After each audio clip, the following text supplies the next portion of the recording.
So welcome to the online environment of the Jan van Eyck Academy.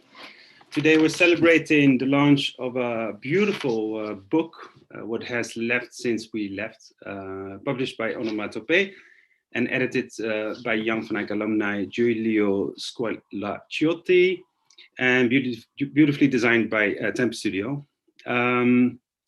It's wonderful to have you all here to celebrate this book, and which articulates the fictional end of Europe within the language of love and separation.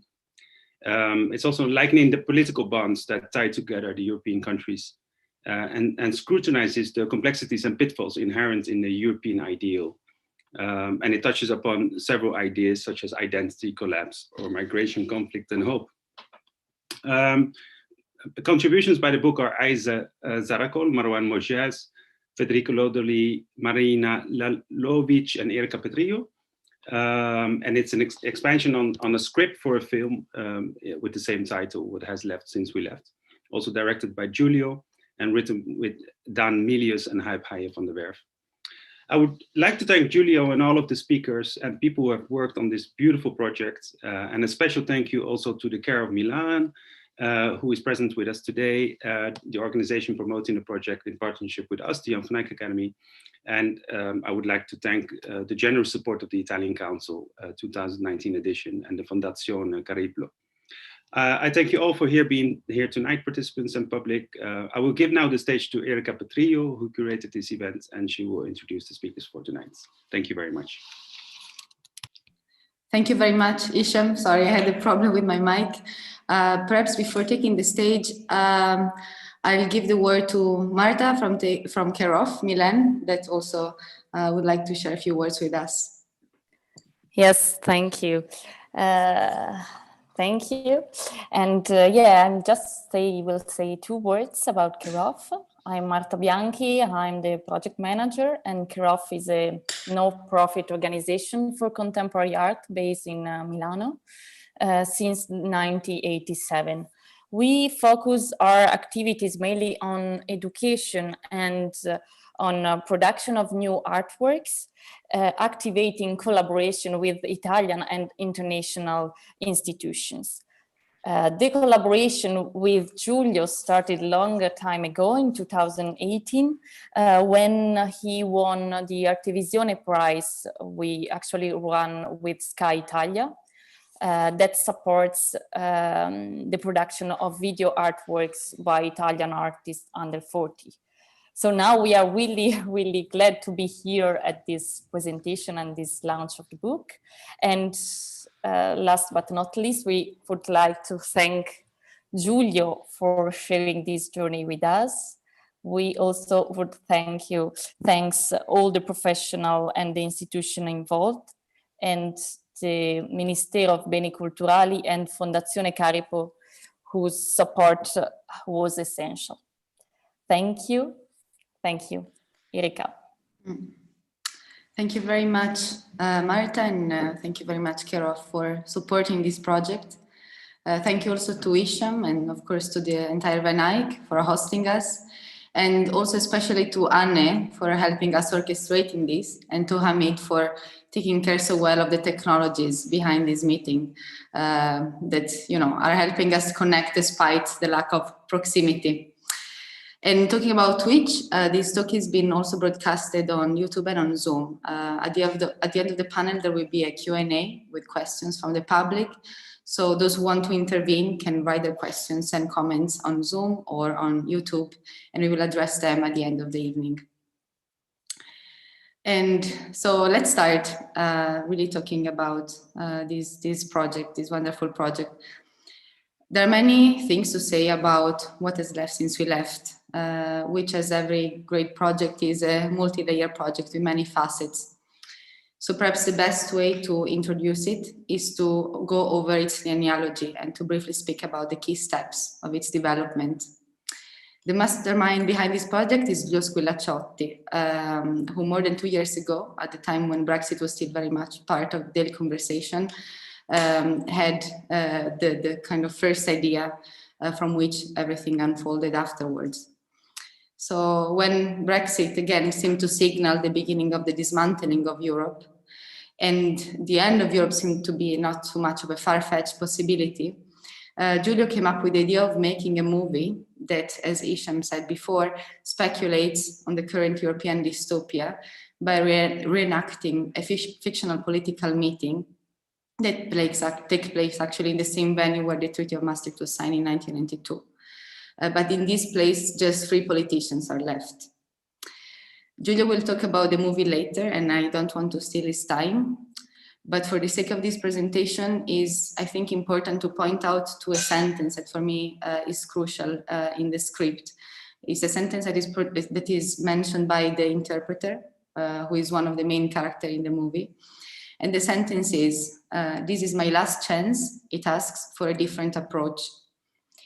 And this sentence for me is key because it brings us to the second iteration of the project, which is the book that we are presenting this evening, this book. A book where, together with Giulio, I've been involved in the selection of the contents. And when Giulio and I were really thinking about how to curate this book, we didn't only want to translate the moving images of the book into an editorial product. What we wanted instead was to expand and amplify some of the themes that the film explored, and possibly really to apply a different approach to our understanding of political phenomena. So this necessity for a different approach was really our guiding star in the development of the book. And I think crucially, we thought it was important for us to move away from an understanding of political phenomena that only explains the behavior of countries in terms of competitions, military competition, and maximization of economical gains. In other words, what we wanted to do was to find the lens through which we can look and talk about politics, while also including emotions and sentiments as part of the conversation. So in other terms, we wanted to find a way to make politics and emotions coexist. And so in that sense, we wanted to propose an understanding of social political phenomena where the behavior of countries resemble or can be interpreted as if it resembles the behavior of individuals.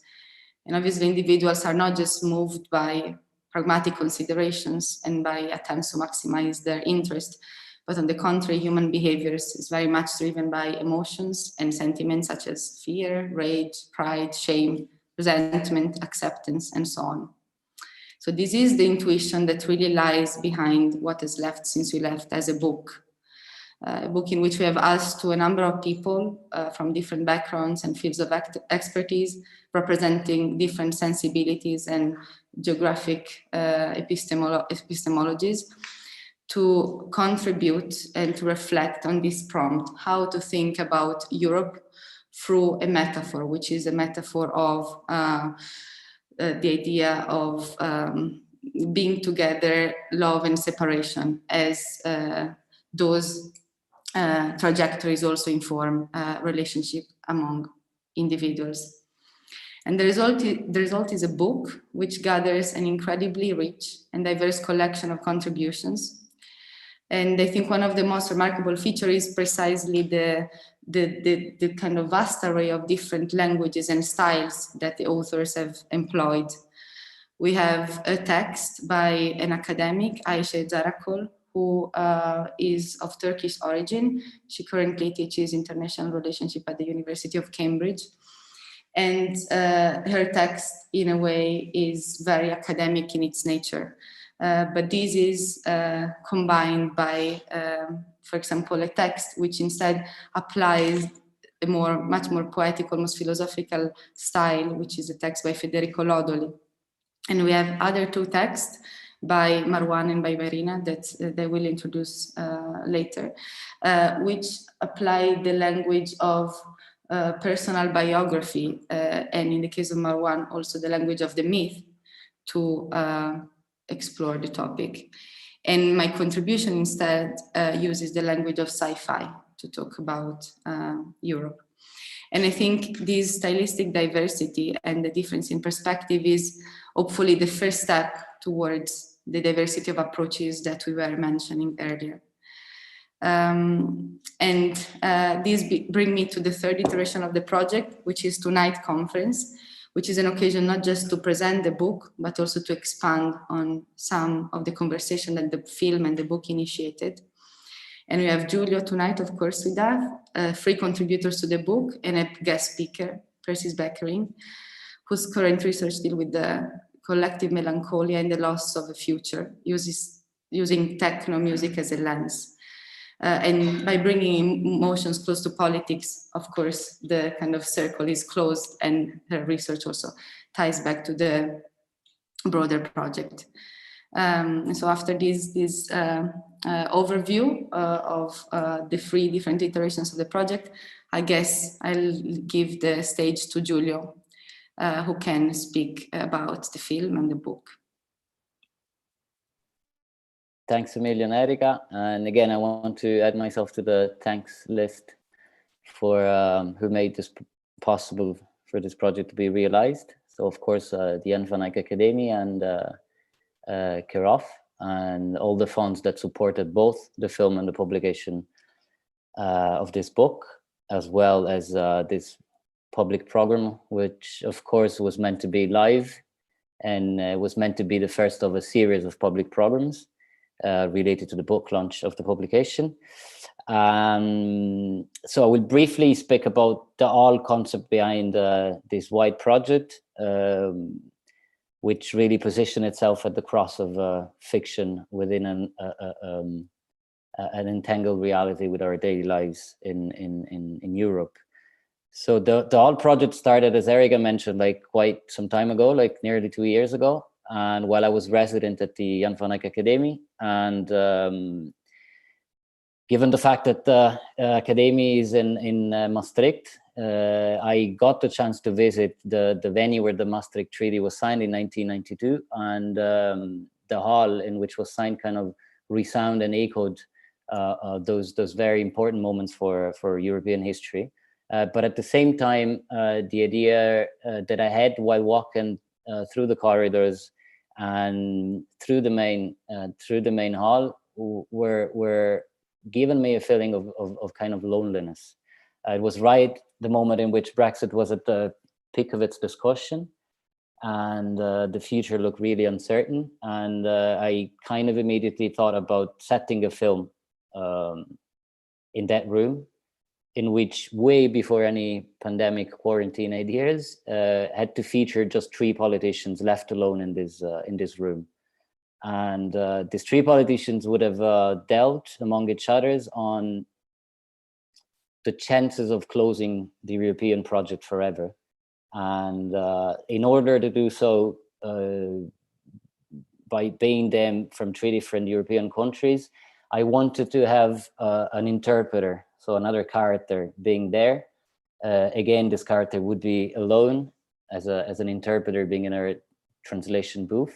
And I wanted this interpreter to be a kind of ghost from a very close Europe, close in terms of time, which was the United Kingdom. So I wanted this interpreter to be speaking in a very thick British accent. And I wanted the film to be somehow an in-between Groundhog Day, in which, if you remember the film, the character wakes up every day to the same situation in which he finds himself, and he has to deal with his idea of change in the future. So he interacts with his present with the idea of like change in the future. At the same time, I wanted the film to be a kind of reminiscence of somehow like a Christmas Carol, in which these 3 politicians would have been representing or embodying 3 different stages of Europe. So maybe a past, a present, and the future. But in order to make a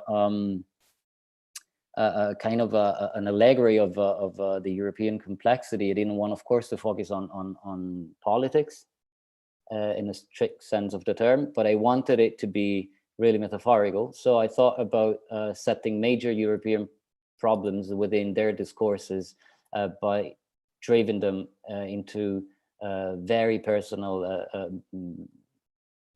issues related to kinship or to very basic human relationship or love affairs. So these three characters are basically, in the end, interpreted all by the same actress, which is Janneke Remmers.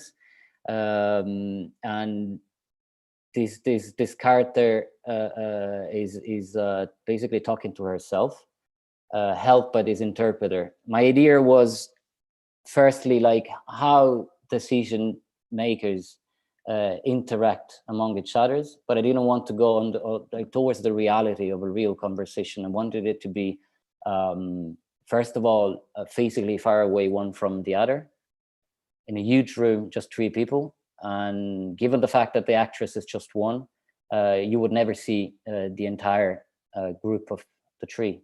So the film basically is this three people talking among each others in an editing work, interacting with this interpreter. And I wanted to kind of understand, like, or more than understand, like I wanted to develop a narrative around this idea of the mediation. So how language can be mediated in order to let people understand each other. That's why the character of the interpreter.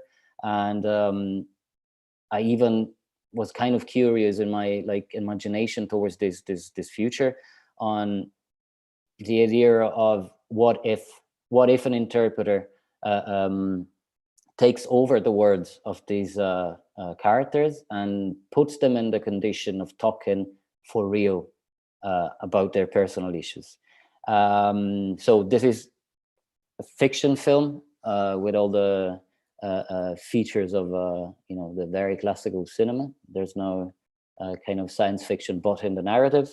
And we developed the script with Dan Milius and Huig van der Werf over a period of a year, which I found it like very challenging for a 20-minute film. And not happy with the idea of just working on a film. I was really willing to take a step forward and to set up this publication with Erika, which had to feature, again, ideas around Europe, but from specific points of view. That's why the 5 contributors, which Erika listed, Marwan, Marina Lalovic, Aisha Zarakol, and Federico Lodoli, and Erika herself.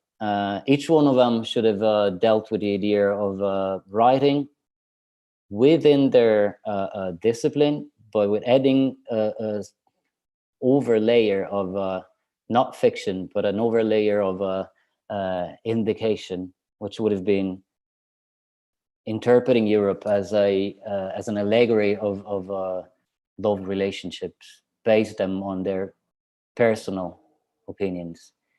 And basically that's it. So the book collects these 5, they're called, from the subtitle and on the cover of the book, they're called takes, to play a bit with language, with both the take as it is in cinema and the take as an opinion.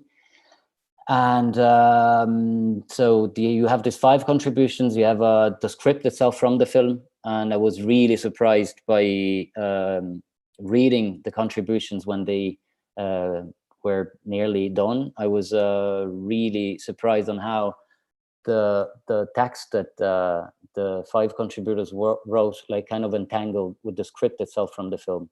So I realized that some of the things that the writers were saying in their text looked or sounded a lot like things that the characters in the film are talking about.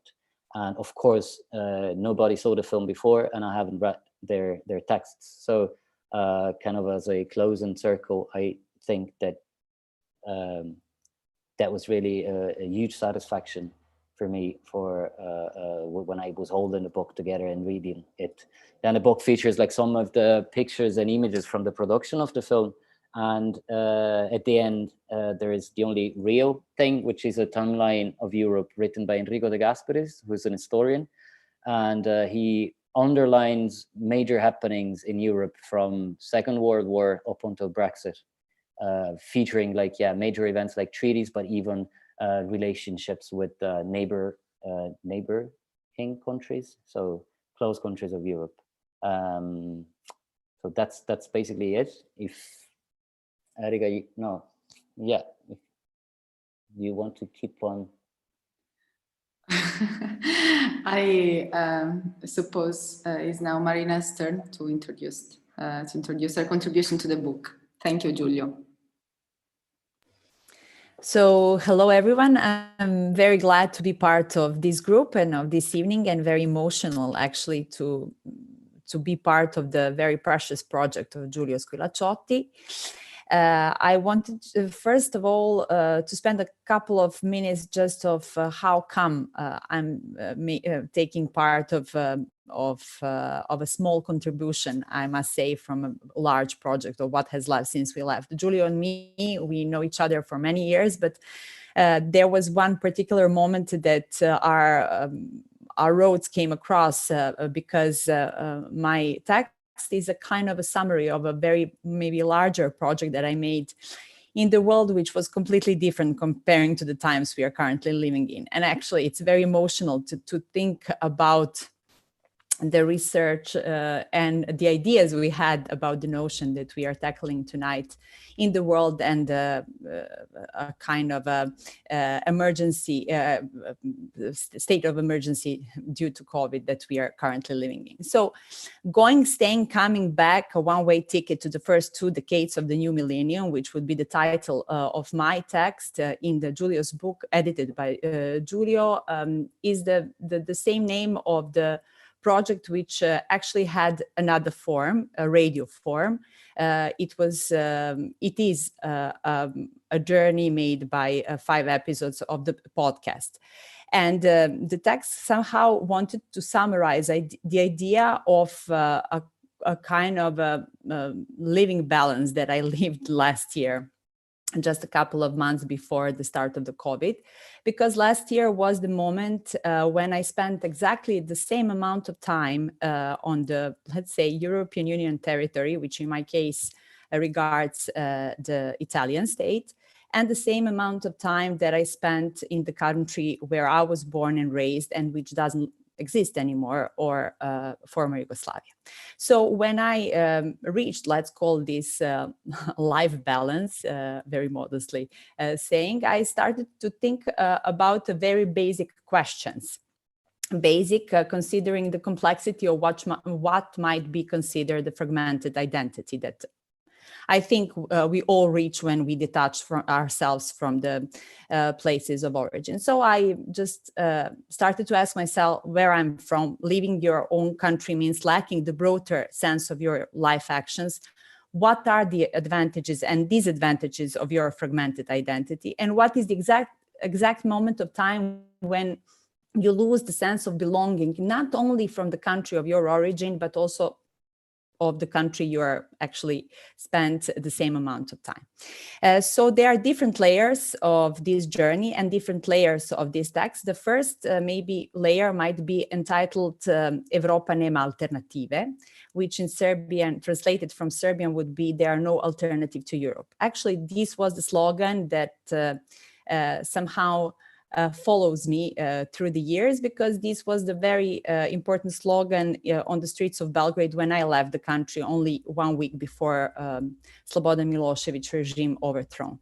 So I tried to travel somehow through the time by collecting the testimonies of the people who followed me through my tangible journey at the time, and through the people who experienced the same decision as mine to leave the country at the time, by asking whether Europe still doesn't, there are still no alternatives to Europe.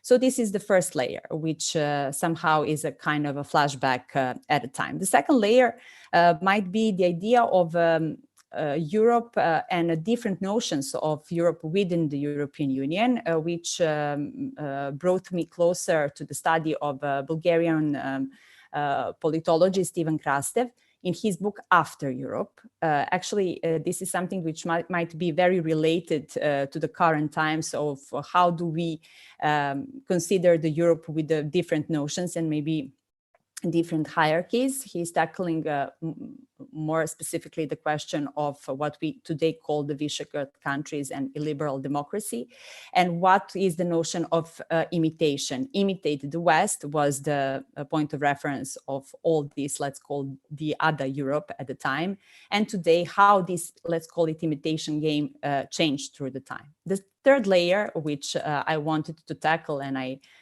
hope it's a kind of a heart of my research, is what is called a Hugo Sphere. This is a notion that the name is given by the correspondent from the Economist, former correspondent from the Economist from the Balkans, Tim Judan, who defined this non-tangible territory that I very much feel part of. Hugo Sphere might be correlated to what we are calling today Europe Sphere, or non-tangible territory of where the people are feeling the part of the same territory of the shared values and same language and same, let's say, notion of time and the places. So Yugosphere is only possible in the territories that are out of the Balkans, in my case in Italy, but in France and in the whole European Union. There are small parts of these non-tangible examples of what is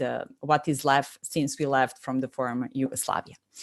The last notion is the question of Europeization of the Balkans, or what we can call the Balkanization of Europe. Balkanization stands for the very rough notion of what might mean today the dissolution.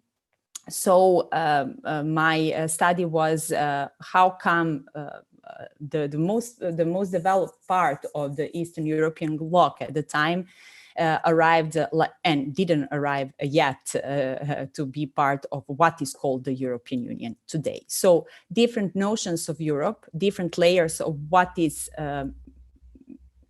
supposed to feel like a European, and the notion of identity, how the notion of European identity is the part also of Yugoslavian identity. What I mean by the Yugoslavian identity is today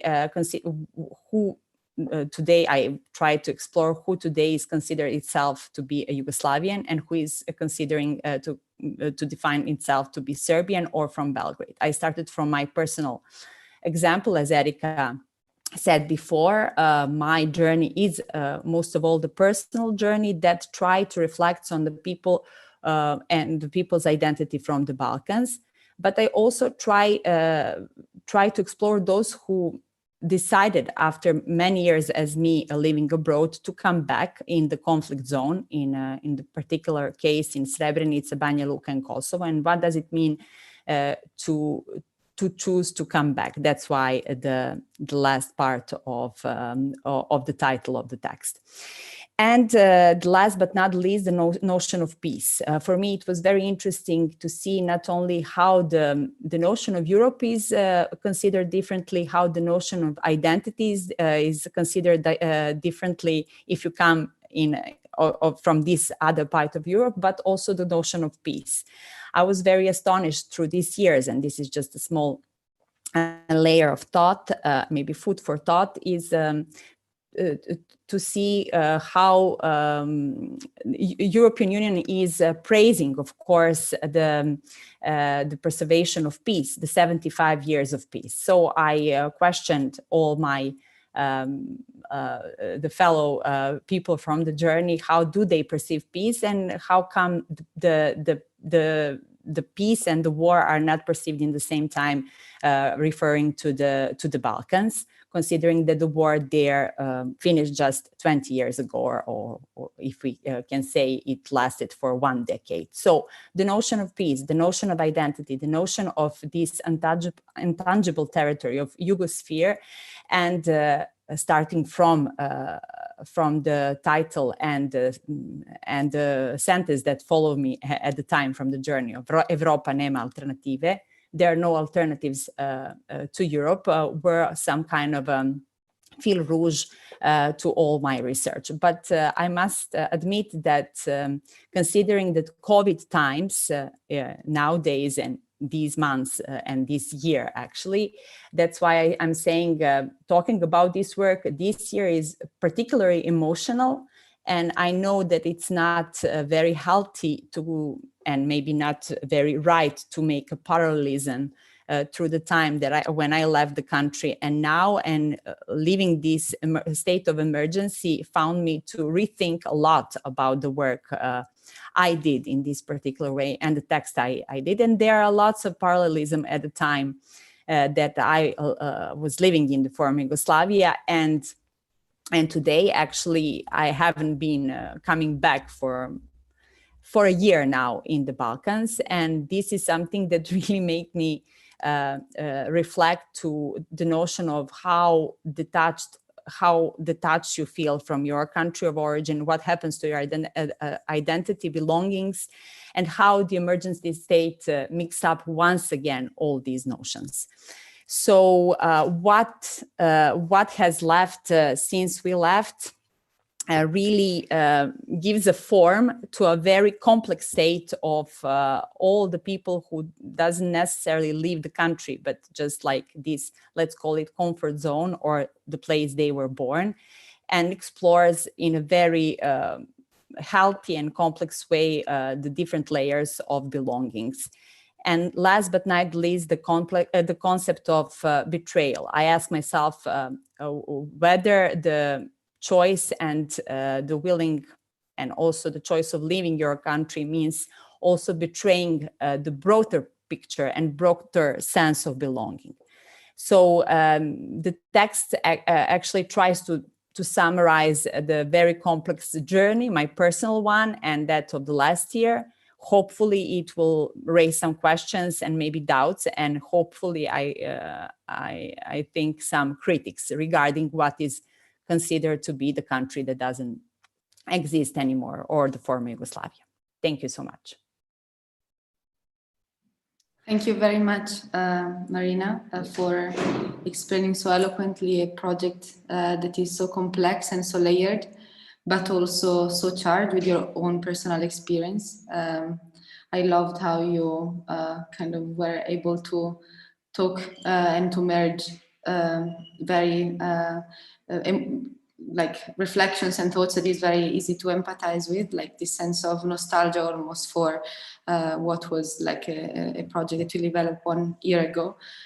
So to talk with the language of personal emotions while also speaking about a project that is so complex and layered. So thank you for that. I guess we will get back to it later on during the panel.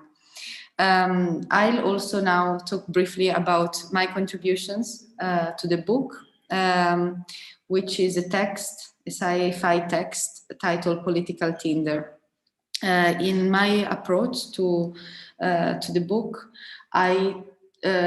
you decided to use sci-fi as a lens to reflect on topic because for a reason that is associated to my personal biography. I am a design and architecture curator, but I have a background in political philosophy and international relationship.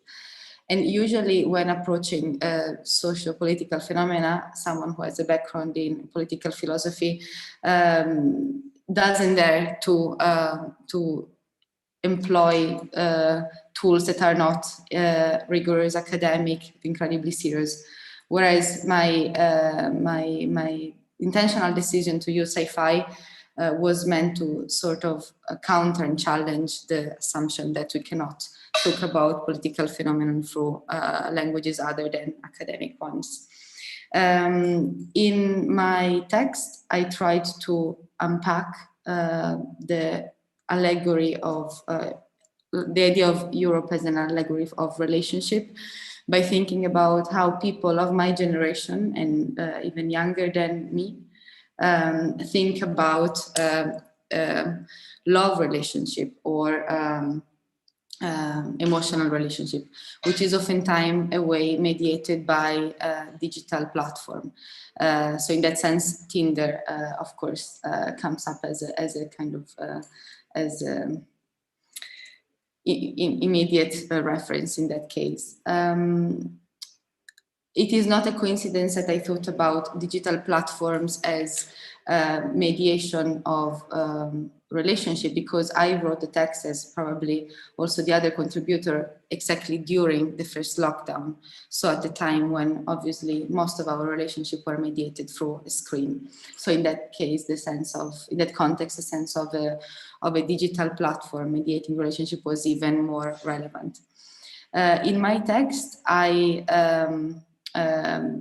invented a fictional character called Luisa, who uses Tinder, an application called Political Tinder, that basically function as a Tinder application, but applied in the political sphere. So you basically can pick and choose your nationality, choosing among a range of options.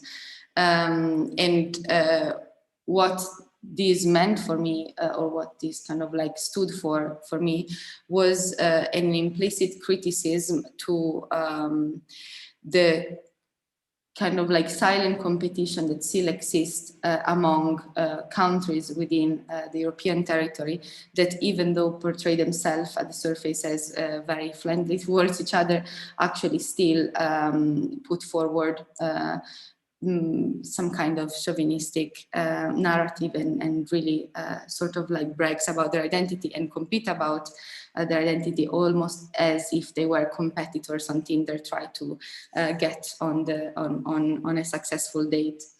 This was one of the kind of like trajectory that I wanted to explore in my text, the idea that there is a sort of pervasive, subtle form of nationalism which still informs relationship among European countries.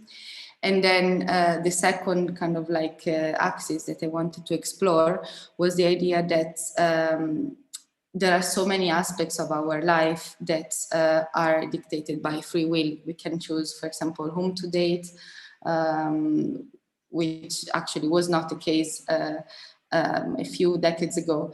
And so similarly, I wanted to kind of poke fun at the rigidity of a system where national identity are taken as a given and are never questioned, almost as if they were genetically transmitted, even if obviously they are not.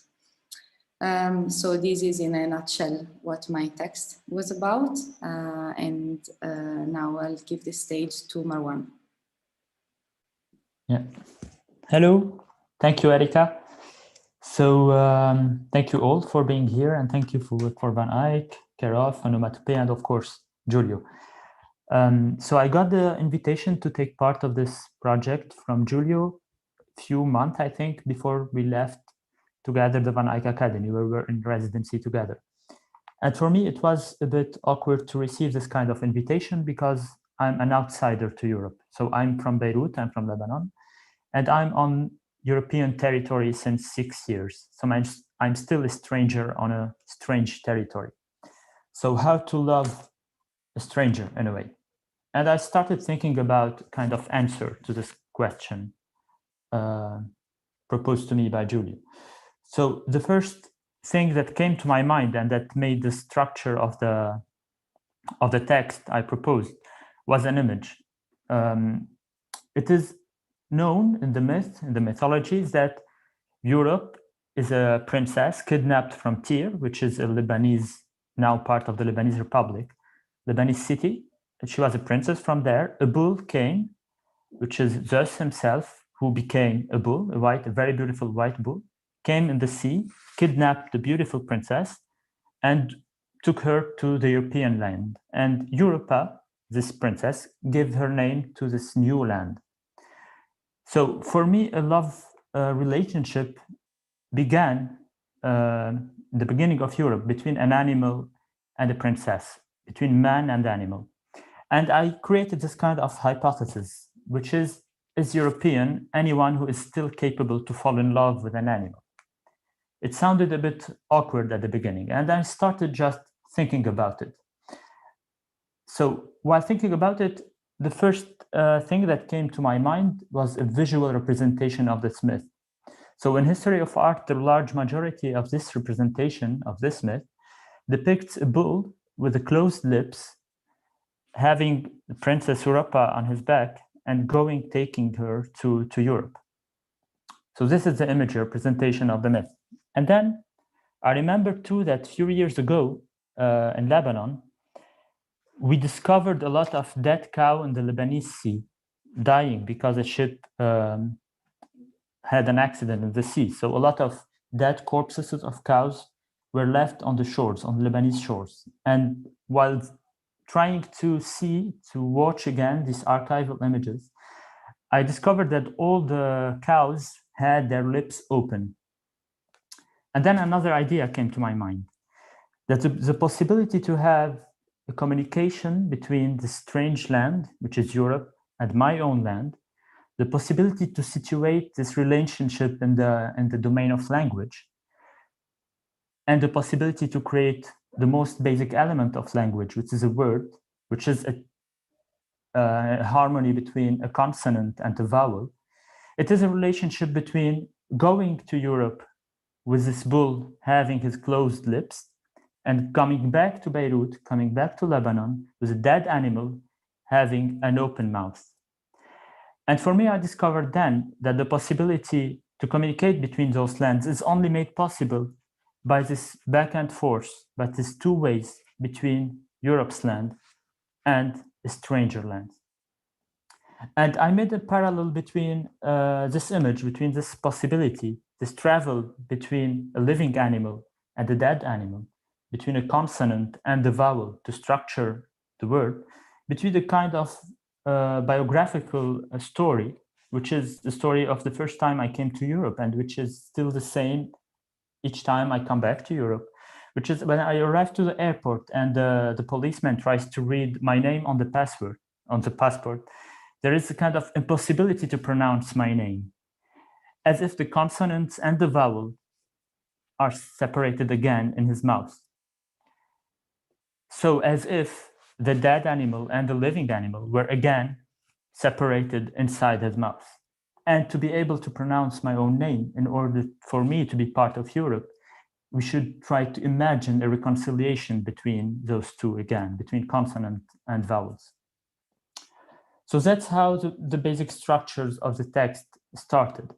And then the second part, which is a bit theoretical, related to the problem of language and of translation, which is in the heart of Giulio's work, and this book and this film specifically, is a political question, which is, there's two fundamental postulates to any political structures. For example, if you take any form of state, let's not take Europe, take a very small state, not a union.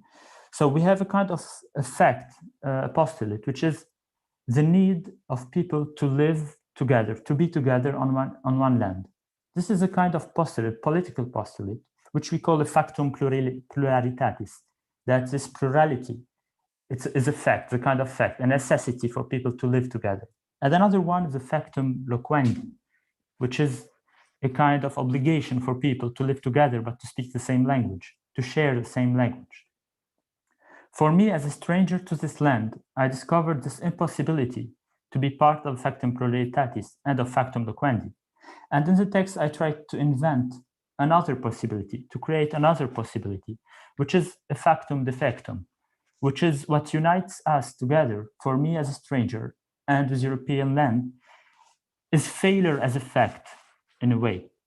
So this eternal survivor of the failure to pronounce a name and to travel from the consonant to the vowel, between the dead animal and the living animal, to take this failure as a fact and to try to build on it a possible European Union.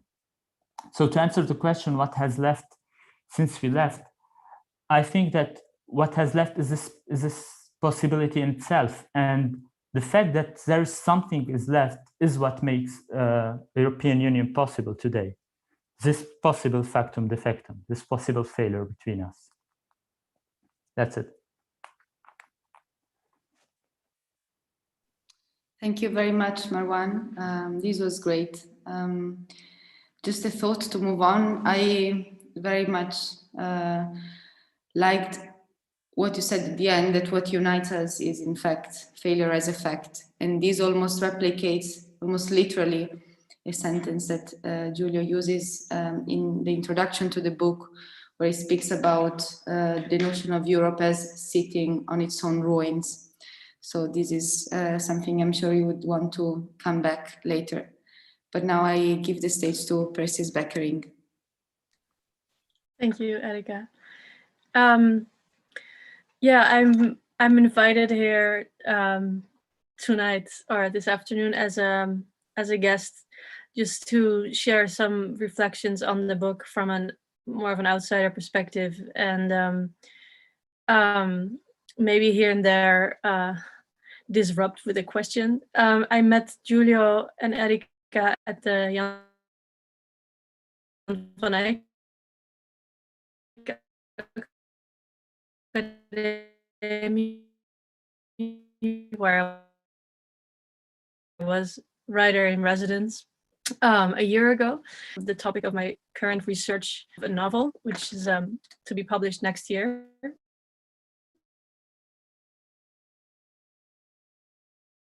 Yes. And I'm gonna keep it short what my research is about, because I think it's much more interesting to talk about the book.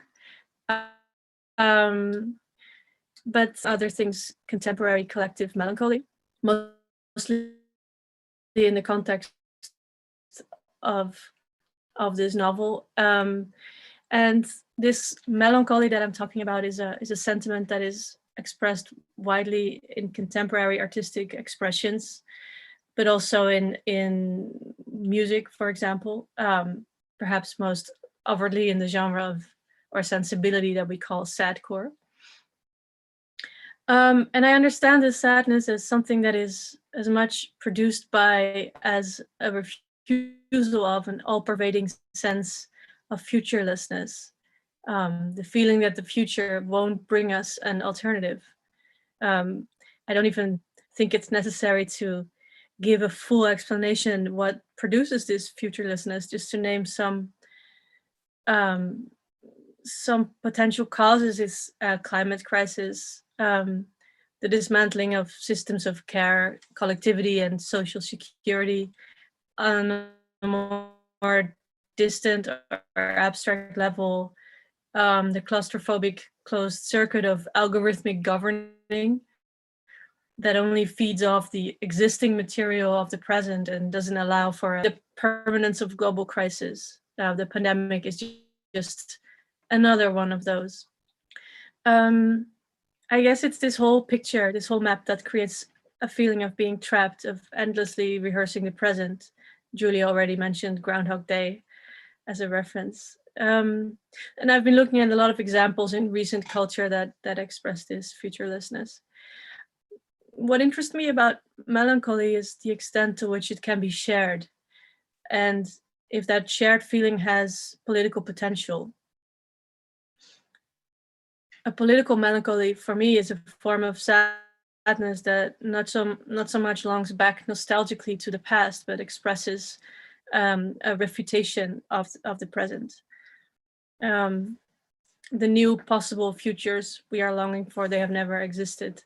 They might have been promised to a few of us, but it's also this promise that should be attacked in political melancholy. For example, in the type of critique that Svetlana Boym called off-modern. Now, I'm interested in discussing if the ghosts of Europe that Giulio staged in his film, and the sense of living among the ruins that has been mentioned, that is present in all the contributions also, if that can be transformed into something political and productive, if it can be mobilized, perhaps. I guess melancholy, if it wants to be political, should be projected forward as a project of the future. And it's dangerous if it's located in nostalgia for a past that never was.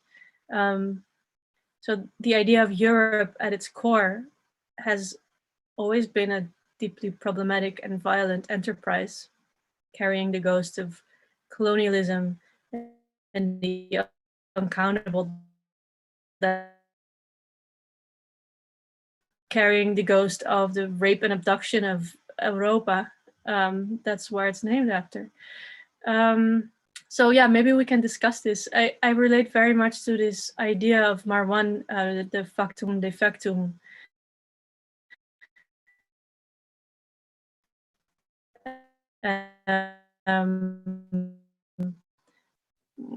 Where you write what is shared by all the inhabitants of the failure as a social, and I actually wonder if we are capable of recognizing this failure, or maybe we should do that even more. Marwan, maybe you could reply to this first. Yes, thank you, Persis. I don't know if I was the only one, but there was a bit of cuts in your question, but I will try to. Yeah, so I think I have kind of answer. I don't know if it's direct, but it could help. I think that I know that during the discussions about creating the philosophical fundamentals of Europe during the creation of the European Union, there was a kind of discussions related to trying to find the roots of the European Union. So there was a question at some point if they want to put the roots of the European Union in a kind of Greek or Roman philosophical tradition. This was refused. And then they were thinking about if they want to put the roots of the European Union inside the Christian or Jewish tradition. And this was refused too. And the alternative that was chosen is that the roots of Europe are in the future, did not happen yet. The roots are in front of us. And this other possibility, which is also from Greek tragedy, it is a linguistic term that the past is in front of us and the future is behind. So it's the future that comes from behind us to kill or to attack the hero. So I think this turn in the temporalities of the thing. So regarding this question of ruin is at the same time a past that is destroyed, that is a failure, but it is at the same time a building that is being built. It is something that is being made now. So it is a failure, but it's in a turning point. You see, as a failure, but having its roots in the future at the same point. So understanding this as an allegory, as a survival of past and the future inside this European Union, and not having or being able to attain this future root is what makes the European Union, I think, today.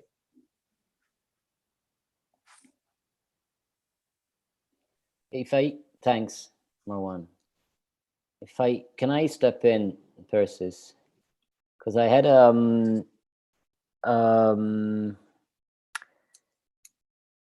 I was kind of listing a lot of keywords that came out like while you were presenting that, and of course, like two of the contributors are not here today, but like of course, like reading the book, that'd be way clearer.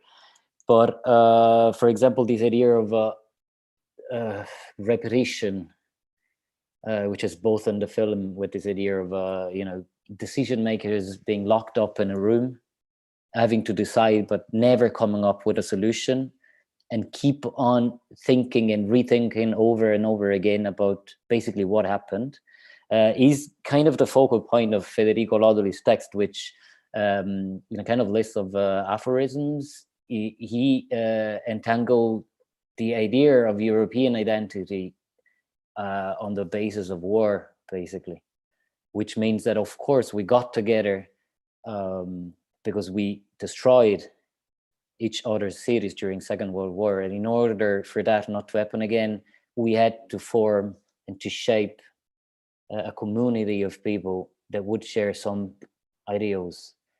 What was always interesting to me since the beginning, which I pointed out in the introduction of the book, is that since I was a kid, I mean, there's an anecdote that I wrote down in the introduction of the book, which is kind of not an epiphany, but it's the ignition for my interest towards the idea of traditions and identities. There was this thing written on a wall which was stating, "No USA, neither wars like Soviet Union, Europe, okay? And as a kid, I was always wondering, okay, like I am European. I was really, I mean, the Berlin Wall was still up, and I was anyways like questioning myself, what does it mean then, like, to be European? If this writing on a wall, is this graffiti on a wall, is stating basically what we are not. We're not Americans, so we're not imperialists, we're not Soviets, okay? We are Europeans. And I always question myself, what does it mean? Then growing up, I was all the time really more and more keen at understanding how you can define an identity by what you're not, basically, which is a bit what linking it to, for example, Aisha Zarakol text. She wrote a very good book, which is called After Defeat. And in her contributions, she kind of takes over that notion of empires right after they fell, and how they could build a sort of propaganda to kind of shape for the people living in the country the idea of what they are, even if they're not anymore. So we're not an empire anymore. How can we redefine, reshape our own identity based on that, on what we're not? And that, I think it's a good hint for what Marina wrote as well, like with this idea of having a country that is built up on basically different people inhabiting that, and her own experience by leaving that and going towards a Europe in the making.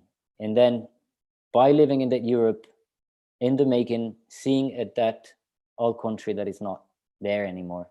So it has to do a lot, of course, with language and the idea of definition and the ideas of identity. I kind of pinpoint out some things that came up while you were all speaking. So even this notion of the loss of the future, and this idea of for Marwan, especially when he writes in his text, how can you be something, sharing something, if you don't even share a language? How can you understand each other's? Okay, and that was kind of the very first thing that was pointed out the first time I got into the Maastricht Hall for something that was completely random.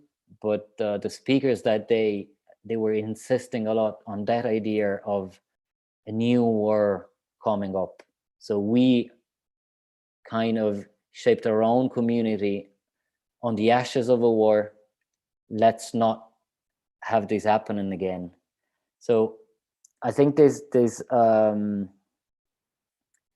idea of doing a book based on these different and scattered notions, depending on all your personal experiences. That was the main point. So, like, for example, on Marwan, like addressing the issue of like mythology, entangling that with language and his own experience in Europe. And as you said, Percy, it's like the idea that the notion, it's, I mean, the name itself, Europe, is like started, and the whole myth is like based on this idea of abduction and basically a rape. You know, it's the kidnapping of Europa is we are built even in the word itself on an aggression, on a person that was minding her own business somewhere else, and taken somewhere else, and to kind of give to this person the again, like the ignition flame to start a new something by only naming it with her own name. Does it make sense? It does. I think it very much does. I wanted to jump in, following up on what you're saying. I think there are indeed ways of building upon ruins, but there are different ways of doing it. You can build on ruins while feeling resentment and fear towards the past, or I think as Persis was suggesting, you can build on ruins with a sort of eagerness and sense of hope towards the future, which obviously requires a reelaboration and a mobilization of whatever these ruins carry with them. In this sense, I found very interesting a lecture that I was following yesterday by Boaventura de Soa Santos, in which he starts this lecture by saying a sense of exhaustion is haunting Europe. And then he mentioned the financial crisis, the climate crisis, the energetic crisis. And this was a lecture that he gave more than 8 years ago, if I'm not wrong. And still this sense of tiredness, this sense of self-questioning is very much present today, if anything, in even stronger and resonating even more powerfully with everyone.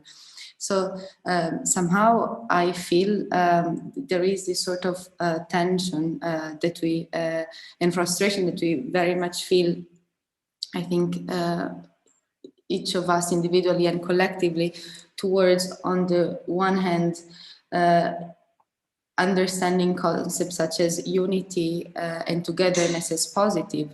And in that sense, the European Union as a political institution does crystallize a sense of unity and togetherness.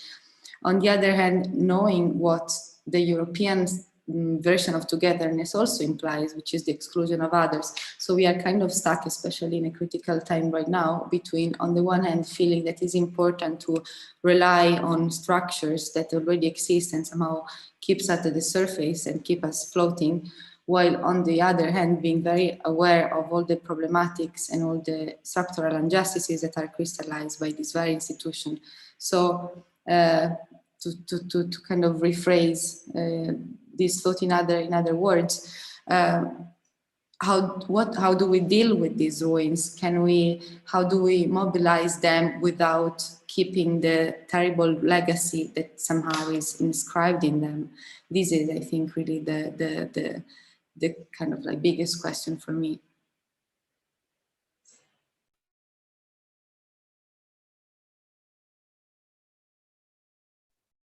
Was it a question for me? I think was a general reflection that I would like everyone perhaps to comment on.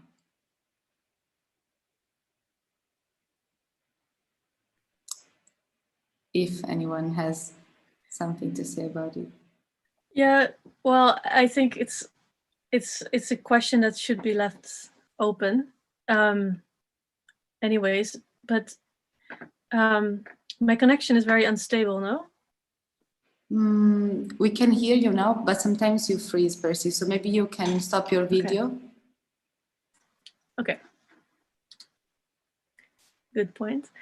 Yeah, I was thinking a lot about this concept of living among the ruins. That is very much part of the European identity, I think. I mean, this is not a concept that we coined. I guess it's Benjamin. But it's interesting to that extent that this book project and the film speculates on the end of Europe, because the end of Europe is also invoking this sense of ruins, right? So in a way, this whole what we're doing here, like thinking together and speculating on the end of Europe, might be as well a continuation of what Europeanness is, right? It's almost like a performance or an acting out of Europeanness.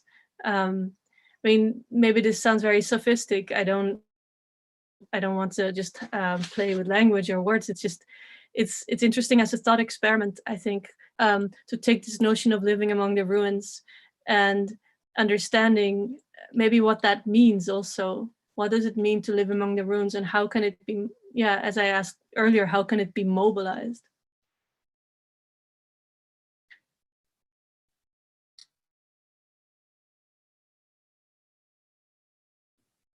Okay. sort of like brings me back to a book by Heather Davis, who is a scholar that has worked with Donna Haraway for a while. And it brings me to one of her books, which is titled Living with the Trouble. Heather Davis is a scholar that doesn't necessarily reflect on political themes in a strict sense as we are doing right now, but she is a scholar of ecology that thinks about natural environment and the relationship to humans. But still, she, interestingly enough, uses an expression that capture a thought that is similar to the one that we are now describing. So living, well, what do you do as a political agent when you're sitting on ruins? And Heather Davis, from her perspective, thinking about dealing with the climate crisis, while stating that the perspective we should embrace is that of dealing with the troubles that we have caused. So I think it might be interesting to sort of like borrow from her and just kind of, at least as a first step, which of course is very partial, but at least is the first one, think that is inevitable and necessary and actually important to embrace this difficulty, embrace, as Marwan was saying, the fact that what unites us is failure, and really make these intuition as a sort of like as a sort of like key factor to propel and mobilize melancholia into something that is more proactive and possibly optimistic in the future. Marina, you also wanted to say something, I guess. Go, Marvin, then I will jump in.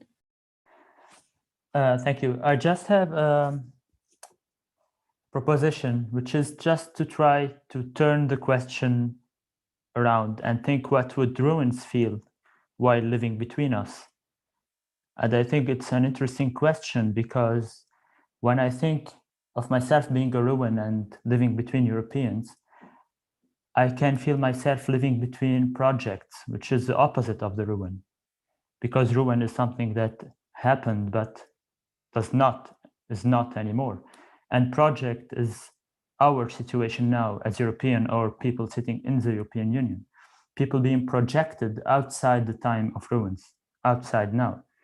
So I think not a solution, but trying to understand this cohabitation between the ruin that already passed and ourselves as project, as being sent into the time of project, which is today started to being the norm. For example, in art residencies or any kind of project, start to put yourself outside your timeline and to throw yourself outside the present to become the project, like the ruin itself, which is taken outside the timeline and sent outside today to be in the past. So I think the problem is this living together of these two, like two people, each one looking on the opposite direction at the same moment, the project and the ruin. And the failure is here, I think, which is structural. It's not...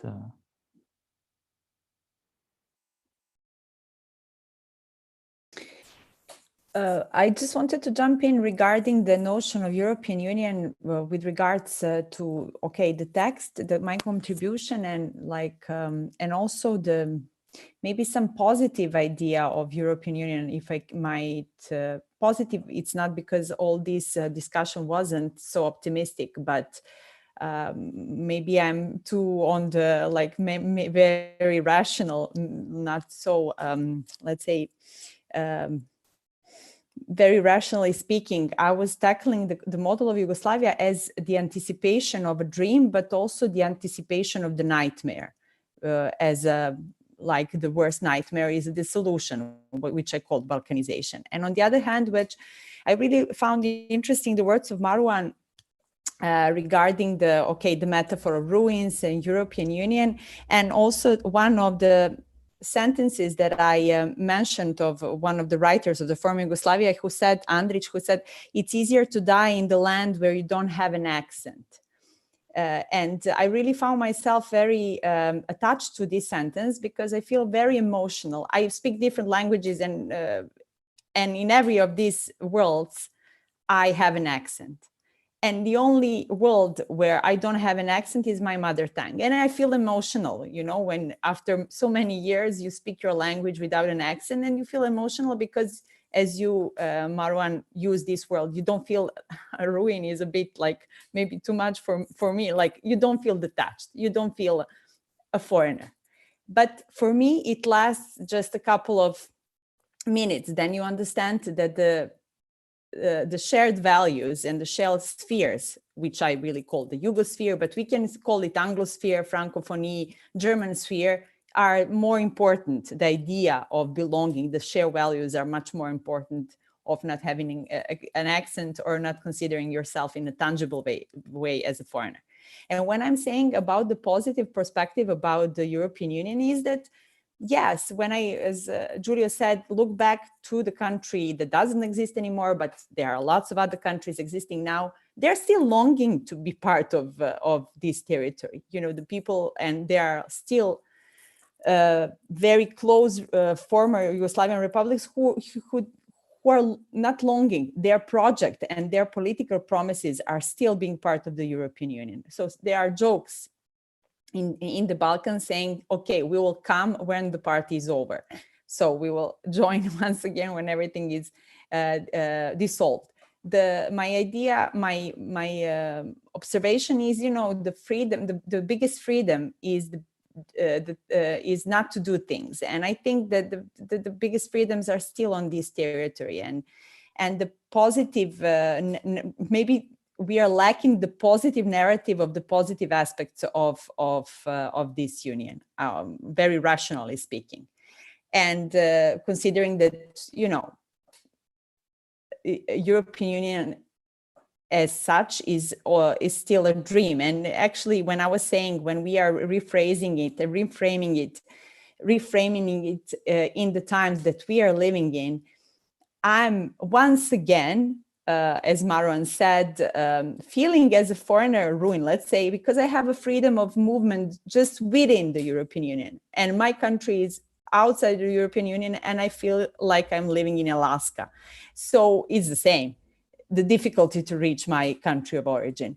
So I just say that these states of emergency maybe are emphasizing the force of what is considered as a weakness, maybe, let's say, a question, provocation, or nothing.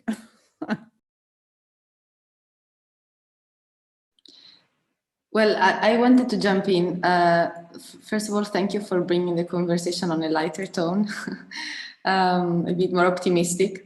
What you said actually reminded me of something that is perhaps not an answer to your question, but can contribute perhaps to formulate an answer, which is a brilliant reflection that Aisha Zakharov makes in her contribution to the book.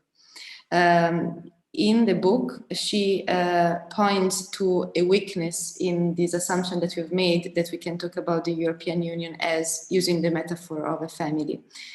What she says is it is okay to think about the European Union as using the metaphor of relationship, but talking about families is wrong, because the links that connect the members of a family are in a way blood related, are genetic, and they imply exclusivity, they imply the exclusion of others. Whereas she proposes instead the metaphor of a marriage to better describe, to better illustrate a more positive idea of Europe, or perhaps the idea of Europe that we all aspire to. So in that sense, it's interesting that she does see the possibility of Europe to turn into the better version of itself. And it's interesting that she looks at it from this perspective, which is a linguistic perspective, which is precisely what also Marwan and Giulio were mentioning before. In the meantime, we have received a question from Alica Raindlova, who is asking us, I suppose this can be a question for everyone, but especially for Marina and Marwan. She's asking us, how much do you think are common people, their everyday life and decisions affected by the fact that their identity is divided into several entities, meaning their identity as citizens, identity of being European, and even more identities, like for example of Yugoslavia. So how, I guess, the kind of fragmentation of your identity into different facets affect your daily life, your daily decisions.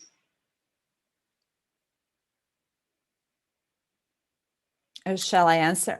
And then I will give the floor.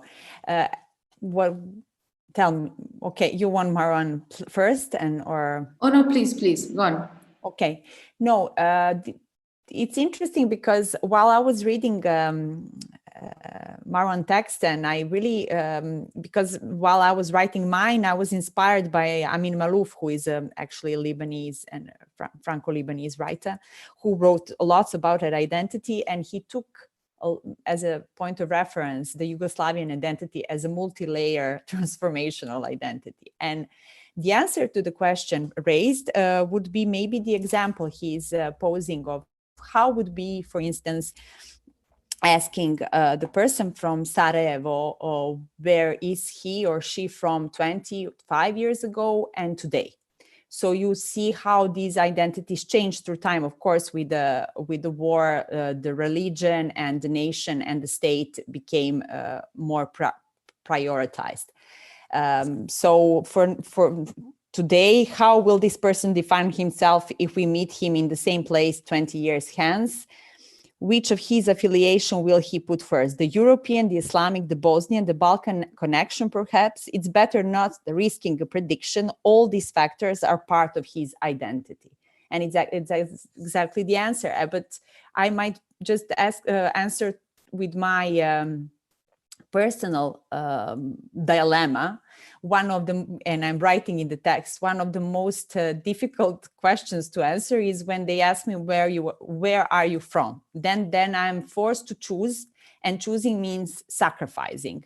I don't want to be so apocalyptic, but anyways, sacrificing means that I don't feel attached to a country that is now part, I'm Serbian, but I never say I'm Serbian, not because I don't like Serbia, because I was born and raised in a country that is a part really important of my identity, Yugoslavian. I can't say I'm Yugoslavian because it would have a kind of, it will raise a political dilemmas and maybe trigger some discussions. So I always choose Belgrade as a kind of a neutral territory, but also as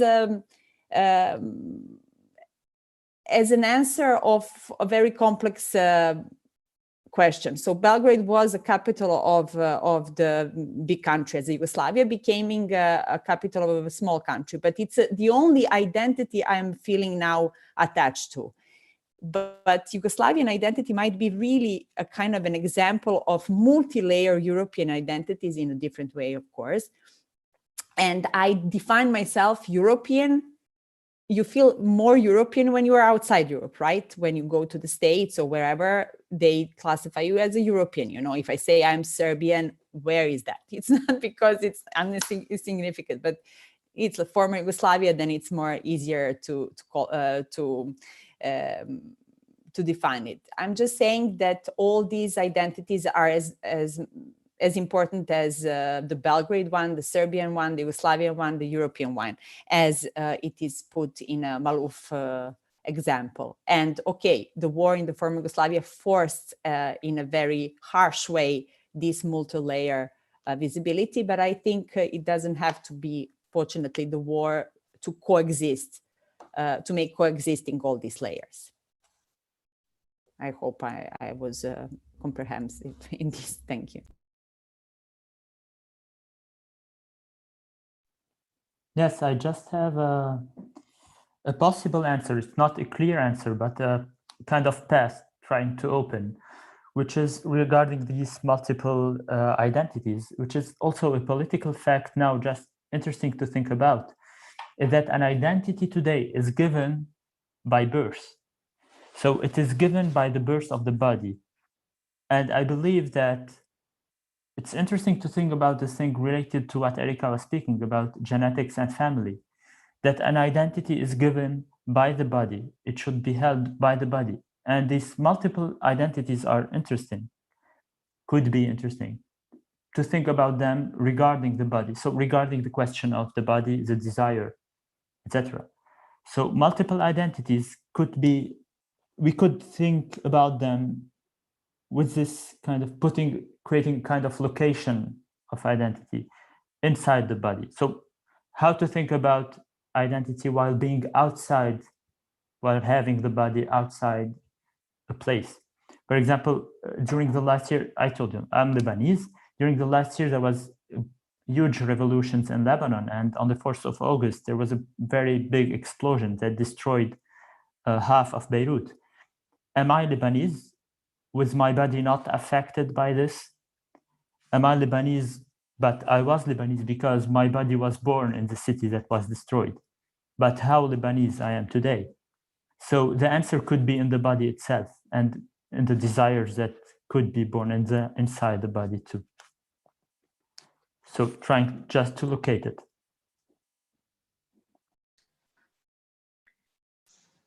I'm not sure if what I wanted to say was directly an answer to Alice's question, but since we're talking about feelings as a lens through which to think about Europe, I also need to share a feeling of ambivalence that I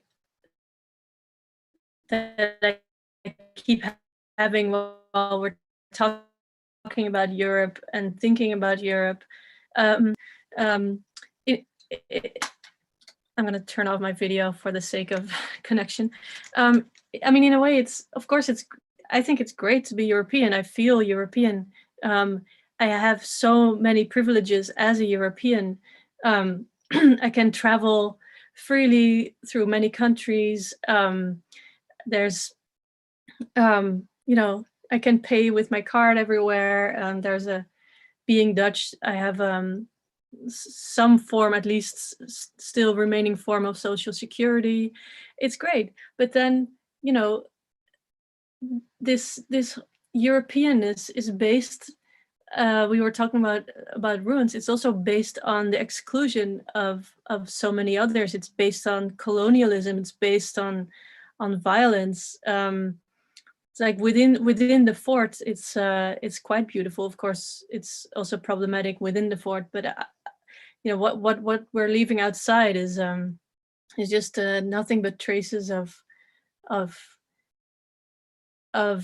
violence in a way. And so this is something I just had to share because, thinking about what Europe can be, I think we should definitely take this into account. That, what we want to be as Europe, what we can be, should also include, taking a look in the dirt in a way. And this is also an answer, I think, to what Marina said about like the positive aspects of Europe.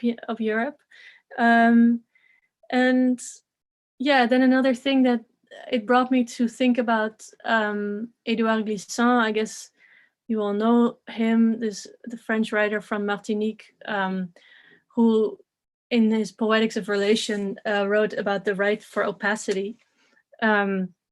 The right for opacity, with that he means the right to not be known by others, to be not known in your identity, but we can acknowledge each other's differences in that way. If we can acknowledge the other as opaque, we can acknowledge the other's differences and therefore not cross these boundaries.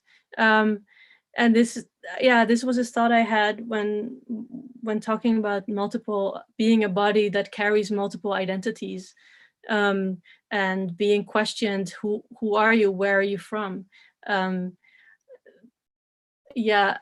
think it can be very important to honor this notion of opacity, also as a foundation for Europe, to not instead of having a foundation that's based on some kind of positive identity that we are something, to base it on a more opaque idea of who we are, as to also recognize differences and therefore making power more transparent, if you still follow me.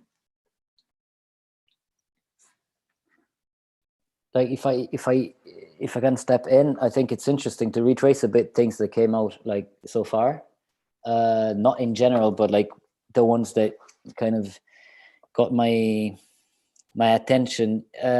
So we kind of all agree somehow that we are this all project, as Marwan said, like it's a project put together. It's a project put together. I don't know, I would say like on a total failure, which was the war. Okay. So, and we could, I would say, like not define what we are or what we were, or we as Europeans, or who put together Europe was more willing to define what we are by waiting for it, which means like, rather than saying what we are now as Europeans, what we will be. If you agree with me, like, I don't know who said that, like so far, that somehow the idea of a shared European identity was firstly done or shaped by what we're not. And then going ahead in time, the idea of shaping it would have been done by waiting for it in terms of what we will be able to construct together, up until maybe a moment in which everything fills up, both because maybe we're already sitting on the ruins of failure somehow, and to retake a bit on the things that Marwan said on changing the point of view. So that was really interesting. The idea of like, instead of what do we think while sitting on those ruins, what do the ruins think when we're sitting on them? And this is very interesting because while, for example, I was thinking or writing the film, a question that was coming up very often by one of the two writers was like, who's the protagonist, basically.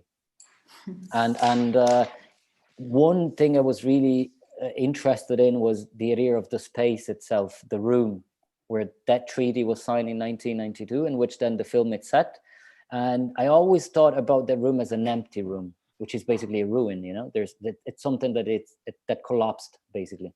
A beautiful ruin, I don't know, you can call it, like the room itself is really beautiful, which comes after that, like to the idea of to me actually, that Marwan got me thinking about it, like who is watching the people sitting on those ruins?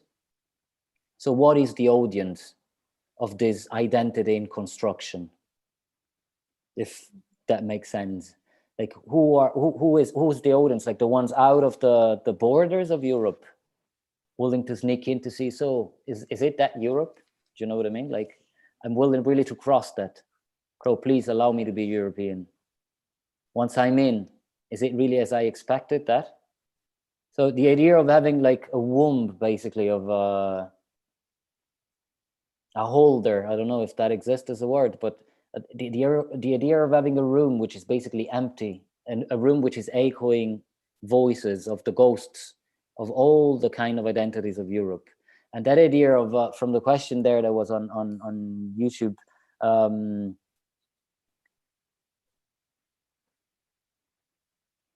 or yeah, everyday, like well, more than that, like how you kind of develop that, both Marina and Marwan. I was thinking that happens like within Europe itself, by being born European myself.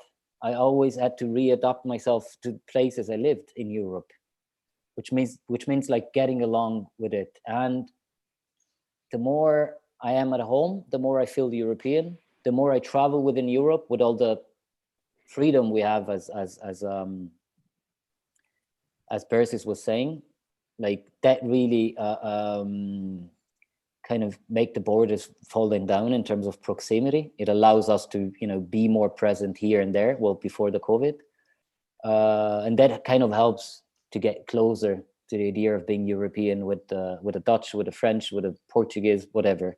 But then I realized a lot that the more I was traveling within Europe, being European myself, I kind of felt the need of detaching way more that from being European, or as Marina was saying, like I felt really Roman rather than Italian. I don't know. It is a strange notion, but like I always said when traveling, I'm from Rome, which is where my body was born, as you know, Marwan is saying. So my identity is kind of an in-construction identity in terms of where I am from.